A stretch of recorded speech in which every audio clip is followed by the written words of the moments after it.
लामो लामा सँगै भने अनि लामो सँगै हामीहरू दाजुभाइ नेपाली भाषामा राम्रो आउँदैन। जेमा हामी हार्दिक अभिवादन गर्दछौँ। अब यसपछि हाम्रा विद्वान योगी नरेन्द्रज्यूबाट केही शब्द प्रश्न पारिदिनु हुन म हार्दिक अनुरोध गर्दछु।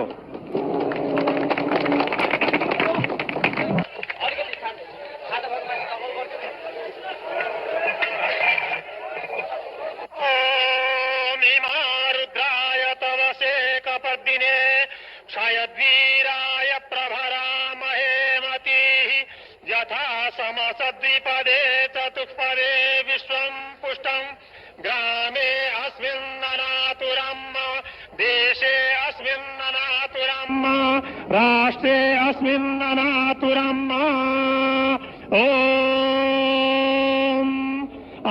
ब्रह्मन् ब्राह्मणो ब्रह्मवचसि जायताम् राष्ट्रे राजन्यः शूरैः कव्योतिव्याधि महारथो जायतां दोग्धीरेण बोधानद्वानासो सप्तिः पुरं गिरिजोखा जिष्णुरथेष्ठाः सभेयो युवास्य यजमानस्य वीरो जायताम् निकामे नः पर्जन्यो वरेखतु फलवत्यो न ओखभयः पच्यन्तां योगक्षेमो नः कल्पताम्। अध्यक्ष महोदय एवं समस्त राष्ट्र प्रेमी, राष्ट्रभक्त, देशभक्त सज्जन वृंद, आज हामीहरू देशको वर्तमान परिस्थिति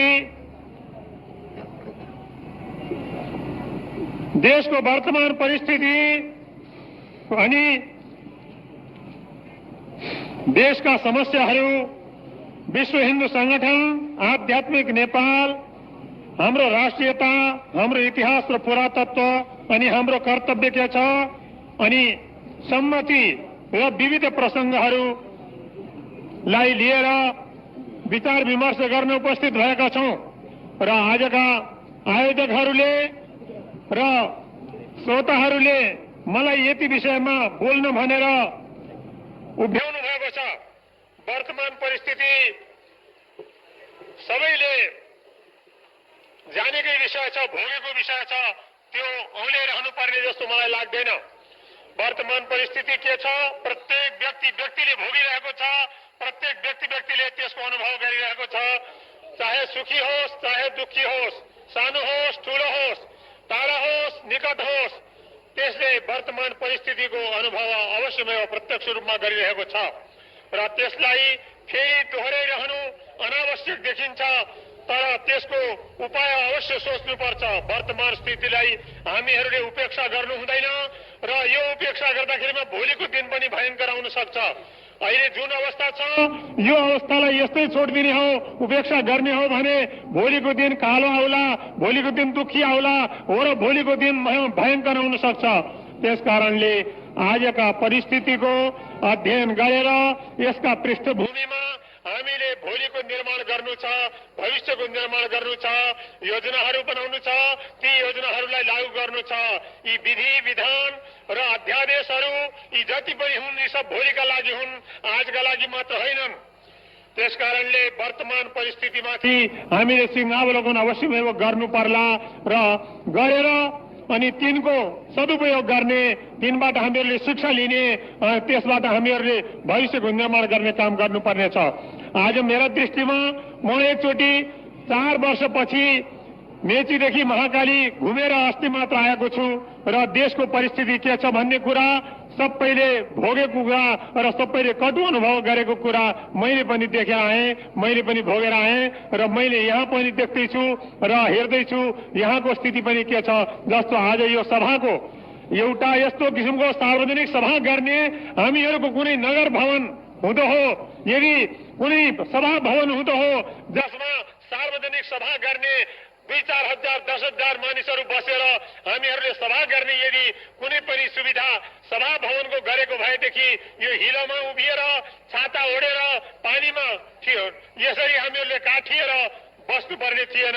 हामीहरूले सभाको शोभा हामीहरूले सभाको राम्रोसँग लाभ उठाउन सक्ने थियौं। हामी आज सभा गर्न सक्ने पनि, सभा गर्न सार्वजनिक सभा गर्न पनि पाउने अवस्थामा छैनौं। राजधानीको यो गति छ भने अरू जिल्ला अञ्चलको के होला? जेठा मामाको भाङ्राको धोती, कान्छा मामाको कुन गति?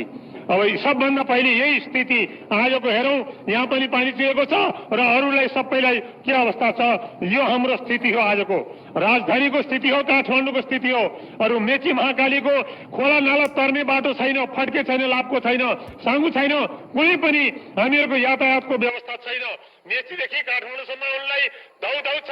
काठमाडौँदेखि 211 कोष महाकाली पुग्नलाई कुनै बाटो छैन, साङ्गु छैन, कुनै पनि लाभको छैन, फड्के छैन, कुनै ट्विन छैन, झुलुङ्गा छैन।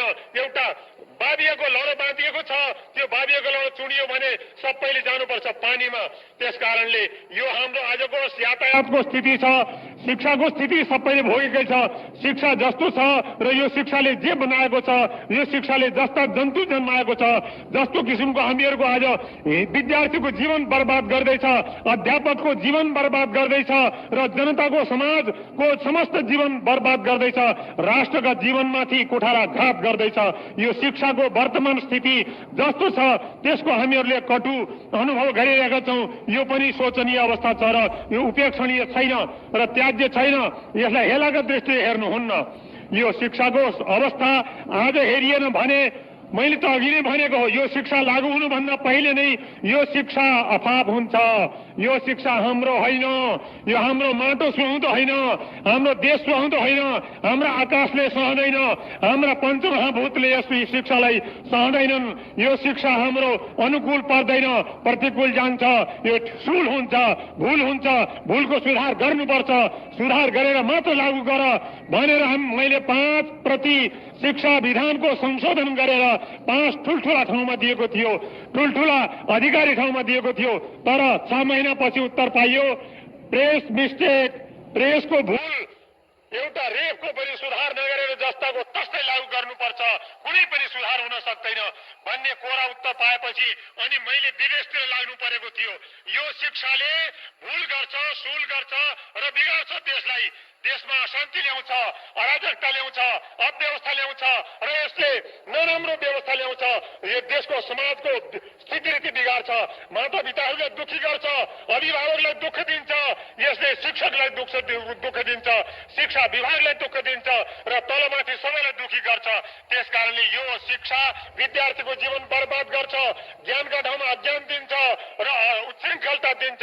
देशले ज्ञान दिने होइन, राष्ट्रको निर्माण गर्ने होइन, राष्ट्रियता यसमा ल्याउँदैन, मानवता यसले ल्याउन सक्दैन। यसमा कुनै पनि त्यस्तो तत्त्व छैन। त्यसकारणले यो अफाप हुन्छ भनेको नमान्दा आजको यो 9 गते आयो, 10 गते आयो, 20 गते आयो, यस्ता गते आउँछन्, फेरि पनि आउनेछन्, जानेछन्। यसले यही गति गरेको छ। यो शिक्षाको वर्तमान स्थिति छ। अर्को थियो पञ्चायतको स्थिति। पञ्चायतको अवस्था ठिक छैन। पञ्चायती दर्शन अनुसार पञ्चायत चलेको छैन। पञ्चायती दर्शनलाई एकातिर थन्क्याएर, एकातिर लत्याएर, हुत्याएर यो पञ्चायत अर्कातिर जाँदैछ, यो भूल गर्दैछ। यो पञ्चायतलाई अहिले आमूल सुधार गर्नुपर्छ। आमूल एक्कासी सुधार, क्रमिक सुधार होइन, एकैचोटि सुधार हुनुपर्छ। एकैचोटि आमूल सुधार हुनुपर्छ र वैयक्तिक एवं भौगोलिक दुई प्रकारको दार्शनिक सुधार र व्यावहारिक सुधार दुवै प्रकारको एकैचोटि हुनुपर्छ। यो सुधार तुरन्त भएन भने यसले आफूलाई आफै ढाल्छ, पञ्चायतमा पञ्चर हुनेछ। यो ठिक छैन, यसलाई सुधार भनेर पञ्चहरूलाई सबै पञ्चहरूलाई राखेर पञ्च पुस्तकालयमा आजदेखि 5-6 वर्ष पहिले भनेको थियो, त्यसलाई पनि यो उपहास, यो नचाहिने कुरा व्यवसायमा आइसकेको, व्यवहारमा आएको, जीवनमा आएको र पाठ्यक्रममा आइसकेको, जनताका रग रगमा, खुन खुनमा, बुँद बुँदमा, हाम्रा परमाणुमा घुसिसकेको केही पनि हुन्न भन्ने हामीहरूलाई विश्वास छ भनेर उत्तर पाइयो र उपहासमा गयो त्यो भनिएको सुधारको कुरा। त्यसकारणलाई मैले यहाँ यो पञ्चायती व्यवस्था टिक्न सक्दैन, यो दुर्बल भइसक्यो, ढल्छ, यो टोडको रुख भित्र सरेको यो रुख ढल्ने भइसक्यो। त्यसकारणले यसको कल्याण छैन, यसले देशको कल्याण पनि गर्न सक्दैन। यसको सुधार यिनीहरू गर्ने भएनन्। यसकारणले यो अब खान सक्दैन। भन्ने ठानेर मैले विदेश हिँड्नु अनिवार्य भएको थियो र शिक्षा र पञ्चायती व्यवस्थाको सुधार गर्दैनौ भने तिमीहरूले यहाँ शान्ति स्थापित गर्न सक्दैनौ, शान्ति पनि हुन सक्दैन, विकास पनि हुन सक्दैन र देशमा विकासका ठाउँमा विनाश हुन्छ भन्ने तपाईँलाई सुनाएर अनि म विदेशतिर लागेको थिएँ। अहिले मलाई धेरै नै दुःख लाग्यो। 10 गते आयो, 20 गते आयो, 10-20 गतेका बीचमा करोडौं होइन अर्बौंको सम्पत्ति देशको नष्ट भयो। देशका सम्पूर्ण जंगल फाँडिए, तराईको झापादेखि लिएर कैलाली कञ्चनपुरसम्मको झाडी जंगल, त्यो 4 कोसको होइन 8 कोसको 18 कोसको झाडी जंगल सबै फाँडियो। हात्ती विदेशतिर गए, गैडा विदेशतिर गए, गौरी गाई विदेशतिर गए, सम्पूर्ण जीव जन्तुहरू विदेशतिर गए र काठ विदेशतिर गए, औषधि जडीबुटीहरू विदेशतिर गए र अर्ब खर्बको सम्पत्ति विदेशतिर गयो। यहाँ केवल दंगा एउटा 3-4 वर्षपछि दाउरा बाल्नु नपाइने अवस्था जंगलको भयो, जंगल समाप्त भयो। त्यस्तै गरी सम्पूर्ण सम्पत्ति खंगारियो, सम्पूर्ण सारा सञ्चय कोष समेत सारा कोष रित्तिए, सम्पूर्ण ठुल्ठुला कोषहरू रित्ता भए। ती कोषहरूमा आयो पैसा छैन, कर्मचारीलाई दिने मासिक वेतन दिने पैसा छैन र मुलुकी कोषदेखि लिएर सबै कोष रित्ता भए र त्यसमा केवल 2-4 दिन, एक दिन कागज छाप्ने, भोलिपल्ट च्यात्ने, कपडा छाप्ने, निलो र पहेँलो कपडा छाप्ने र च्यात्ने, कागज छाप्ने च्यात्ने काममा मात्र अर्ब खर्ब रुपियाँको नोक्सान भयो। त्यसको जनताको जीवन 1 वर्षसम्म यो विकास ठप भयो। विकासमा कुनै प्रकारको पनि प्रगति हुन सकेन। विकास पनि रोकियो र एकातिर शिक्षा पनि रोकियो, विद्यार्थीहरूको जीवन पनि बर्बाद भयो। विद्यालयहरू सबै रोकिए र अरू जनताका विकासका काम, जनताका अध्ययनका काम, कविहरूका कविता रोकिए, कविहरूको लेखनी चलेन, कविहरूका लेखनी ठप भए, लेखकहरूका लेख बन्द भए, रचनाकर्ताहरूका रचना रोकिए, अनुसन्धानकर्ताहरूका अनुसन्धान रोकिए र जति काम थालिएका थिए, किसानहरूका खेती रोकिए र अरू जति काम थालिएका थिए सारा एकातिर थन्किए। केवल सबैले लौ कोही पहेँलो, कोही निलो, कोही हरियो, कोही कालो, कोही रातो, यस्ता किसिमका रङ मङ्गिएर रणभुल्ल भएर कुइराको काग भएर हामीहरूले यो देशको बर्बाद र देशको नाश गर्नु पर्यो। को लड्ने, को भाइ लड्ने, को बाबु र छोरा लड्ने, को आमा र छोरी लड्ने, को घरको परिवार। फुट डालो, राज करो भन्ने नीतिले यो हाम्रो द्वार बर्बाद गर्यो। बाहिरबाट आगन्तुक यस नीतिले हाम्रो सर्वनाश गर्यो। यसबाट हाम्रो कल्याण हुन सक्दैन। बाँदरलाई एउटा न्यायाधीश बनायो भने त्यसले तराजु लिन्छ र यताको रोटी र उताको रोटी दुवैतिर खाएर अन्तमा ज्याला पनि खाइदिन्छ। दुवै बिराला रित्तै जान्छन्। त्यस्तो बन्दर बाँट गर्दाखेरिमा हामीहरूको यो गति भयो। यो हामीहरूले सबै प्रत्यक्ष भएका छौँ। अंग्रेजहरूले दिएका थिए फुट डालो राज करो भन्ने मन्त्र। त्यो मन्त्र दिएको 50 वर्ष हुनुभन्दा पहिले तिनीहरूले बोरिया बिस्तर बाँधेर जानु पर्यो।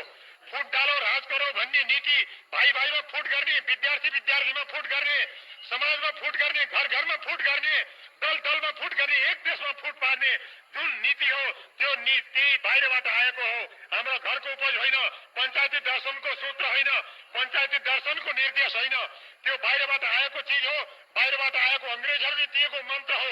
त्यो मन्त्रले अंग्रेजहरूलाई पनि 50 वर्ष खप्न दिएन, बस्न दिएन र अंग्रेजहरूले पनि 50 वर्ष भित्रै बोरिया बिस्तर बाँधेर जानु पर्यो। जबसम्म त्यो फुट डालो राज करो भन्ने मन्त्रको अर्थ लागेन तबसम्म केही अल्मलिए, मानिसहरू यताउता अल्मलिए। कसैले लीग स्थापना गरे, कसैले समाज स्थापना गरे, कसैले सभा स्थापना गरे। 1857 सम्म कुनै पनि थिएन, संस्था थिएन।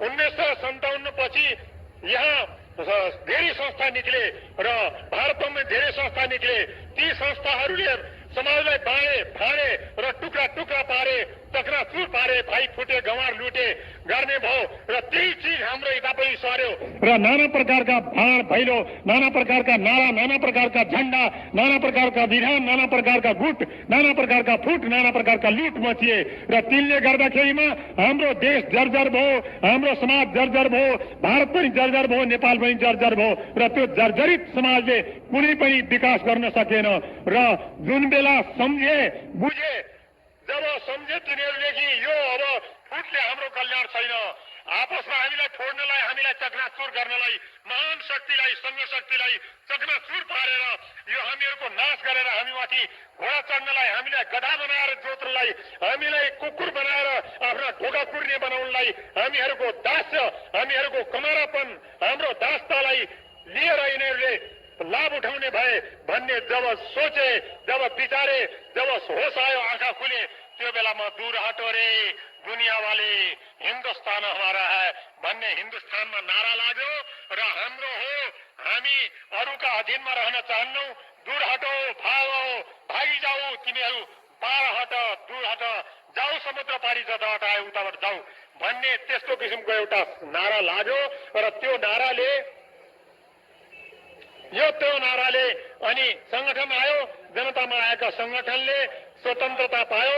त्यो स्वतन्त्रताले आज भारत पनि केही सास फेर्दैछ। त्यस्तै हाम्रा देशमा पनि फुट डालो, राज गरो भनेर नाना प्रकारका दल अनेक प्रकारका झण्डा, अनेक प्रकारका नारा, अनेक प्रकारका विधान र अनेक प्रकारका लेबिल, अनेक प्रकारका नेता, अनेक प्रकारका मञ्च हुँदाखेरिमा सन्चो भएन, देशलाई समाजलाई सन्चो भएन। यो नाना प्रकारका मञ्च र नाना प्रकारका नारावादी मुर्दाबाद र जिन्दाबादका यो मुर्दा बनाउने, देशलाई समाजलाई मुर्दा बनाउने नाराहरूले कल्याण गर्न सक्दैनन्। यो एक वर्षको कटु अनुभवले, एक वर्षमा कति करोड, कति अरब हाम्रो खर्च भयो, हाम्रो जीवनको कति अमूल्य समय नष्ट भयो, त्यसमा विकास के भयो? विकासको मूल फुटाउने नारा एकातिर थन्कियो। देशमा शान्ति भन्ने चिज, शान्ति क्षेत्र घोषित गर्ने चिज, देशमा शान्ति सुरक्षित राख्ने चिज कतातिर गयो र त्यो शान्तिका ठाउँमा कस्तो अशान्ति आयो र एक घरमा दुई भाइ दुईतिर जाने, 3 भाइ 3तिर जाने, 4-6 जना छन्, 6 जना परिवार, 6वटा पार्टीमा जाने, 6 प्रकारका उसमा मञ्चमा जाने भएर यो अवस्था आयो। आज पनि 20 गते पछि पनि सन्चो छैन। अब यस्तो चालले हाम्रो कल्याण छैन। अब हामीहरूले एक मञ्चमा आउनुपर्छ, एक झण्डामा आउनुपर्छ, एक नारामा आउनुपर्छ, एक विधि विधानमा आउनुपर्छ, एक समन्वयमा आउनुपर्छ। भगवान वेद भन्छ, संसारको विधान, सम्पूर्ण संसारका मानव जातिको एउटा यो साझो विधान वेद भन्छ, संगच्छध्वम सम्बद्धध्वम समो मनंसि जानताम। पहिले धर्म ज्ञान, कर्म ज्ञान, ब्रह्म ज्ञान तिनैको उपदेश दिइसकेपछि अनि अन्तमा गएर वेदले अनुशासन गर्छ। ए मानव, संगच्छध्वम, संगति गर, संगठन गर, एक ठाउँमा आऊ, एक मञ्चमा आऊ, एक छत्र छायामा आऊ, एकतामा आऊ, एकता केन्द्रबिन्दुमा आऊ। सम्बद्धध्वम, संवाद गर, विवाद नगर, झगडा नगर, परस्पर कलह नगर। सम्मो मनांसि जानताम, त्यसपछि मात्र तिम्रा मनले उस सत्य परमात्माको सत्यम ज्ञानम अनन्तम ब्रह्म, त्यो सत्य ज्ञान स्वरूप हामी एक हौं। एक वर्णमिदं विश्वम कर्मवीर वर्णताङ्गतम, संसार एक वर्ण हो, संसार एक परिवार हो। स्वदेशो भुवनत्रयम वसुधैव कुटुम्बकम, आत्मा खलु विश्वमूलम, ईशावास्यमिदं सर्वम। वेदले भन्छ एक कुटुम्ब संसार, एक परिवार संसार, एक घर संसार, एक घरको जहान संसार।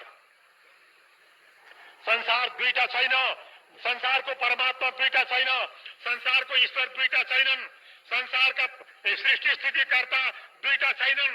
एकेश्वरवाद छ, एउटै ईश्वर छ, एउटा ईश्वर बाबुका सन्तान सम्पूर्ण संसारमा एउटै परिवार हो। माता छ पार्वती देवी, पिता देवो महेश्वरः, मानव सर्वे स्वदेशो भुवनत्रयम। माता पिता माधव पार्वती र हामी मानवहरू मनुका सन्तति, मनुबाट हामीहरू मानव सम्पूर्ण। मानव नभन्ने कोही पनि छैन। आफूलाई म दानव हुँ भनेर कसैले पनि आज 7-8 अरब मान्छेमा कोही पनि आफूलाई दानव भन्न तयार छैन। सबै हामी मानव भन्छन्। मानव भन्ने मानव शब्दको अर्थ हुन्छ मनुका सन्तान, मनुका सन्तति, मनुका अनुयायीहरू, मनुका रक्तबिन्दुहरू यो मानव भन्छन्। मनुबाट मनुका सन्तति एउटा मानव हुन् भने तिनीहरूले वसुधैव कुटुम्बकम, सम्पूर्ण संसारलाई, विश्वलाई एउटा कुटुम्ब बनाउनुपर्छ, एउटा परिवार बनाउनुपर्छ। एक परिवारका सन्तान, एक परिवारका जहानले शान्तिपूर्वक घरमा रहनुपर्छ। हाम्रो हिमाली प्रदेश, हाम्रो हिमाली देश, हिमाल हाम्रो धुरी छ, तराई हाम्रो जग छ र 14 अञ्चलका 14 आँखा छन्, 75 जिल्लाका 75 कोठा छन्। 75 कोठामा बस्ने हामी नेपाली छौं र विश्वमा बसेका 85 करोड हिन्दू जाति छन् र विश्वमा बसेका 3 अरब भन्दा बढी बौद्धहरू छन्। बुद्ध भगवान नेपाली, नेपालको सपूत एक भगवान बुद्ध। भगवान बुद्धले लुम्बिनी अञ्चलमा लुम्बिनी ग्राममा जन्म लिएको, शाक्य वंशमा गौतम गोत्रमा, गौतम गोत्र र शाक्य वंश अहिन्दू होइन, अनेपाली होइन, अनार्य होइन, बाहिरको विदेशी होइन, विजाति होइन। त्यस्तै जस्तो एकातिर जनक छ उतातिर विश्वको शान्तिको अग्रदूत बुद्ध भगवान दायाँतिर छ। जनक र बुद्धले यी दुईटाले शान्ति र सन्देश अध्यात्मवादको सन्देश दिने यस देशमा हामी आपसमा लड्छौं, मर्छौं, काटिन्छौं, बाँचिन्छौं र एउटाले अर्कालाई मुर्दाबाद, एउटाले अर्काको पुतला जलाउने, एउटाले अर्काको लास जलाउने, एउटाले अर्कामाथि फलामे हात चलाउने, एउटाले अर्कामाथि दमन चक्र चलाउने, एउटाले अर्कालाई जिते भनेर घमण्ड गर्ने, एउटाले अर्कालाई च्यालेन्ज दिने, एउटाले अर्कालाई कुनै घमण्ड गरेर हुत्याउन खोज्ने, थिचो मिचो गर्न खोज्ने यो अज्ञान कहाँबाट आयो? यो कसले दियो? कुन फटाले सिकायो? यस्ता किसिमका फटाले हामीहरूले अहिले पनि चिन्न सकेका छैनौं। बाहिरबाट आएका फटाले, बाहिरबाट आएका कुनै पनि फुट डालो राज गरौँ भन्ने कुनै पनि फटा तत्त्वले हामी घरका भाइलाई, घरका परिवारलाई, घरका जहानलाई फटाएर चक्राचुर पारेर यदि कसैले आफ्नो दलाली गर्छ भने, दलाली गर्न खोज्छ भने, आफ्नो दमन चक्र चलाउनु खोज्छ भने हामीले चिन्नुपर्छ, हामीले जान्नुपर्छ। 2-4 कौडीका भरमा, 2-4 खोस्टाका भरमा, 2-4 कपका भरमा, 2-4 प्रलोभनका भरमा हामीले आफ्नो देश बिर्सनुहुन्न, जाति बिर्सनुहुन्न, धर्म बिर्सनुहुन्न, आफ्नो परिवार बिर्सनुहुन्न र आफ्नो कर्तव्य बिर्सनुहुन्न, आफ्नो एकता बिर्सनुहुन्न। एकताको केन्द्र बिन्दु बुझ्नुहुन्छ? यो के देश हो? कुन देश हो यो? यस देशले के गरेको थियो? यस देशको आदर्श के हो? यस देशका मनुले के भनेका थिए? मनुको राजधानी मानवी 14 अञ्चलमा